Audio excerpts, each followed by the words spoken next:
In nursing, we are absolutely surrounded by data. You've got your charts, your vitals, your study results, it's everywhere. But that raw data is just the starting point. The real magic, the skill that actually transforms patient care, is data interpretation. It's all about turning those numbers and stories into real, meaningful action. I want you to think of interpretation as a critical bridge. So on one side, you have all your analyzed data, the stats, the themes, the whole shebang. And way over on the other side, you have the real world, better patient care, smarter health policies, and more effective nursing practices. Interpretation is the structure that connects them. Without that bridge, all that data just sits there, full of potential but making zero impact. So, what are we really talking about here? Well, the official definition is that data interpretation is the task of drawing conclusions, making inferences, and this is the most important part, explaining the significance of what you found. It's the deep thinking that has to happen after all the number crunching is done. Yeah, this is so much more than just describing what's in a pie chart. We're basically investigators, and we're using that data as clues to figure out what it all means for our patients, for our colleagues, and for the entire healthcare system. It's a really active search for meaning. Okay, so here's our game plan for this explainer. We've just talked about the critical bridge. Next up, we're going to tackle the huge difference between a statistical signal and real-world substance.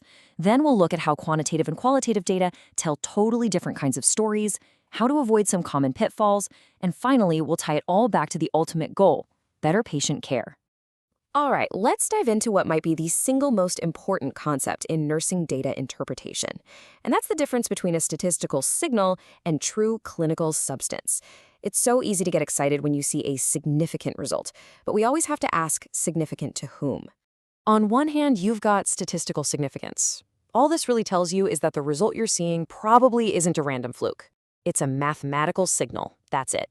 But on the other hand, and this is arguably way more important for us, is clinical significance. This asks the real-world question, so what? Does this finding actually make a practical, meaningful difference in a patient's life? To really make this concrete, let's look at a number, 0.4 days. Just imagine for a second that a huge study was done comparing two different protocols for wound dressing. So, the study finds that Protocol A heals wounds, on average, 0.4 days faster. Now, with thousands of patients, that result is statistically significant. It's definitely not due to chance. But now we have to put on our clinical hats. Is less than half a day's difference really worth it if the new dressing is 10 times more expensive, more painful for the patient, or takes nurses twice as long to apply? Probably not, right? And that, right there, is the difference between a signal and real substance. And this quote from the source material just nails it. Especially in these massive studies, even tiny, practically meaningless differences can show up as statistically significant. So the key takeaway is to always push past the math and ask about the clinical meaning. Now, data doesn't just come in one flavor, right? The way we interpret it depends heavily on whether we're telling a story with numbers or with narratives. So let's look at the two main approaches, quantitative and qualitative. When we're doing quantitative interpretation, we're focused on numbers, on measurable stuff. The goal is usually to test a hypothesis. Did our intervention work or not? Does the data back up our initial assumptions? It's pretty structured. But with qualitative interpretation, it's a whole different ballgame. We're dealing with experiences, themes, personal stories. The goal there is to find the deeper meaning, to really understand the why behind the what, all while balancing the participants' voices with our own analytical insights. Okay, so we've got the different types of significance and the two main approaches down, but let's be real, interpretation can also be a minefield of potential errors. So let's talk about how to navigate it safely and make sure our conclusions are actually valid. Look, before we can even think about claiming what our findings mean, we have to do something absolutely crucial. We have to take a hard, critical look at them. We have to confront their validity head-on and ask, are these results really what they appear to be? And that confrontation really involves asking three key questions. First, explanatory validity.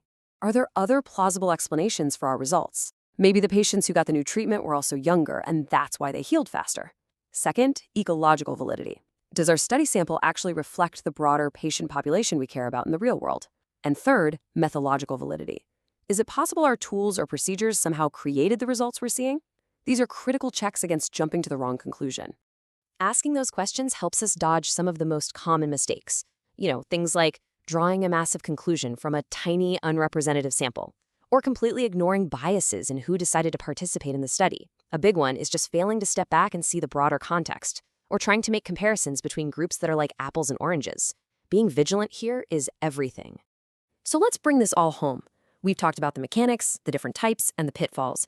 But why do we do all this? Let's zoom back out to the ultimate goal of all this work, turning our data into genuinely better care.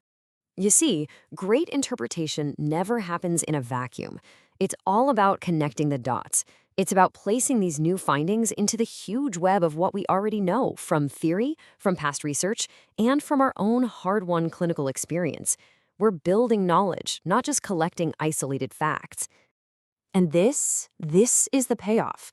This is where we translate that carefully interpreted evidence into tangible change.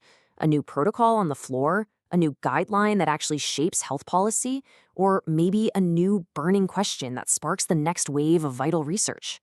Ultimately, it all comes down to this. Data tells us what happened, a number, a trend, a quote, but it's our interpretation that tells us why it matters. So the next time you see a research finding or a statistic flash across your screen, what's the first question you're going to ask?